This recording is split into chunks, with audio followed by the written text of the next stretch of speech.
have I got attention deficit disorder? I'm taking the University of Maryland's 6 short questions to determine if I have attention deficit disorder. I'm about to diagnose myself with a mental health condition because of this fucking phone. That's Tadger and his wee shitey dog.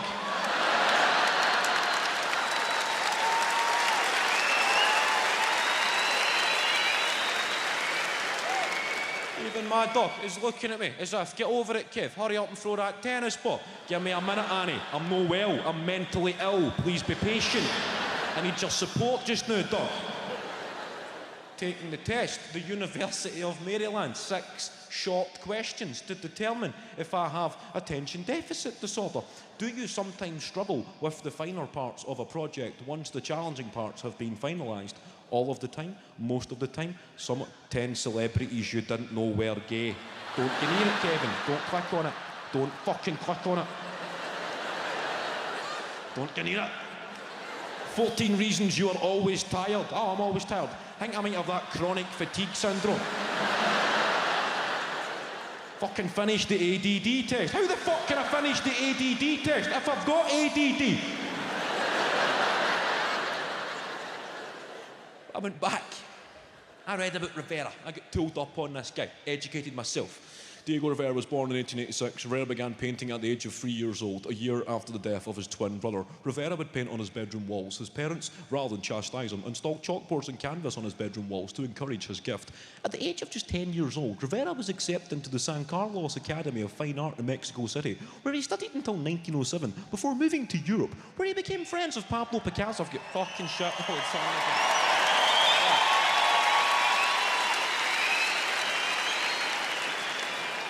Off to the gym. I've lost a bit of weight. Don't know if anybody noticed that there.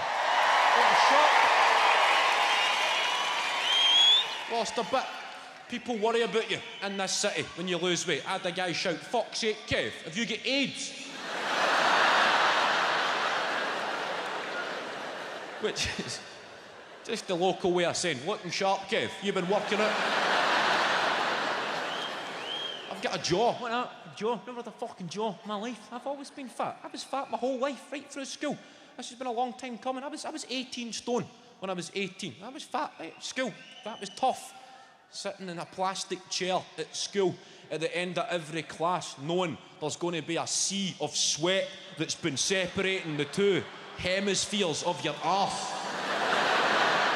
Sitting beside the lassie that you fancy, having to do that slide, try to wipe it as you're getting up.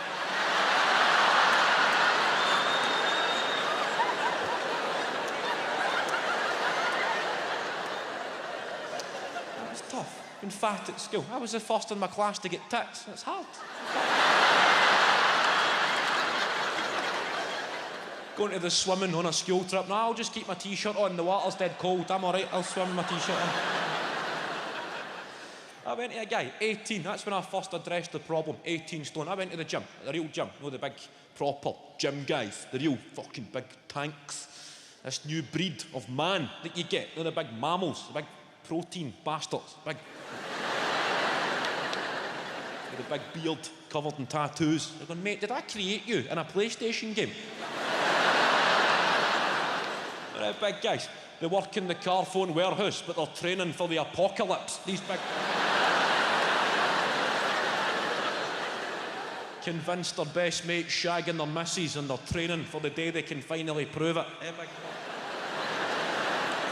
I went in, and that's what puts fat people off the gym. These guys. Take it too far. He's big. Only God can judge me. I'm standing here judging you, you big fucking bellend.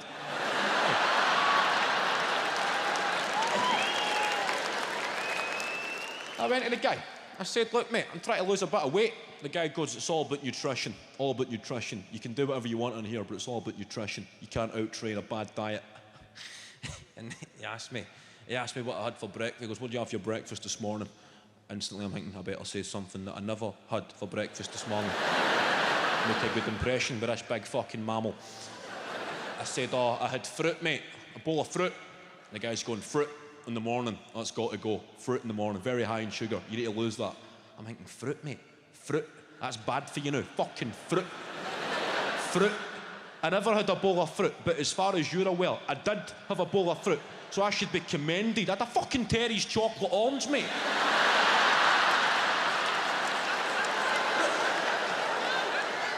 You've no idea how low I would stoop for breakfast. Cold pashwari naan with Nutella on it. I've been there, mate. And you're on my case about fucking fruit. I used to have 4 raspberry ice bowls and a wham bar for breakfast, 8:30 every morning for 6 years. Then a rolling sausage at 10:30, a pizza crunch and chips at 12 o'clock, a can of Coke, then fucking Astra belts on the way home, fucking fizzy cola bottles, bikers, Johnny's onion rings, everything. And I would...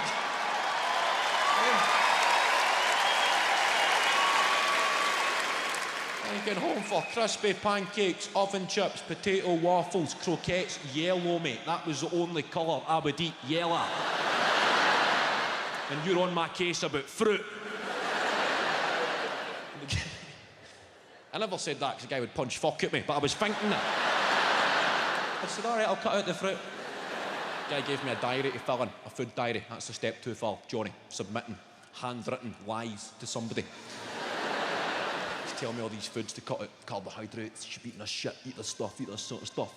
I'm filling in my food diary on the internet, reading about superfoods, trying to impress the big man. Monday morning, I had avocado. Here, what the fuck's avocado? In case this guy asks me. You have it on toast?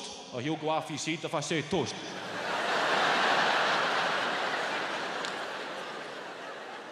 Well, I just say I had avocado. How many? 5 avocado. Ah, fuck it, I'll put 10. 10 avocado. Show the guy I'm serious about it. 10 avocado, Monday morning, breakfast. Then I had almonds and blueberries, and then I had beetroot. Beetroot, that's a superfood, isn't it? A big jar of beetroot, mate, get a spoon, rattled a lot. Then I had quinoa. Am I saying that right? Quinoa. What the fuck is quinoa? Quinoa? What the fuck is that? Click on images. It's a powder. Snorted a couple of lines of quinoa.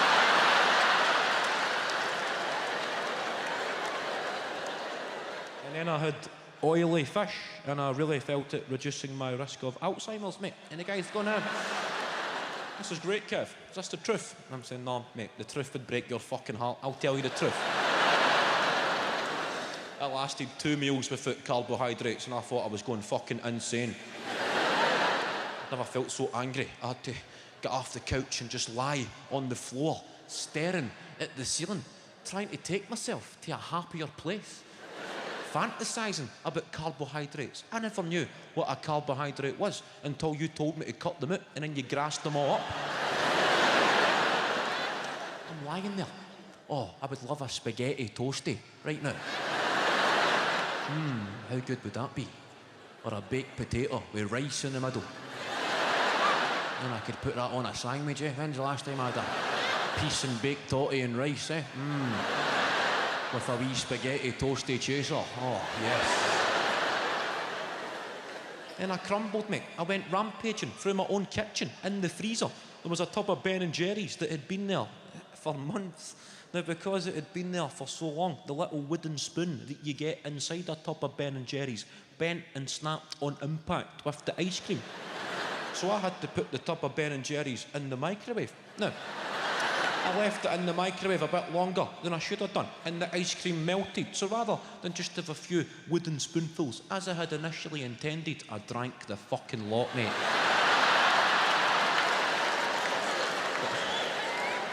I never knew how to fit that into Monday evening's column.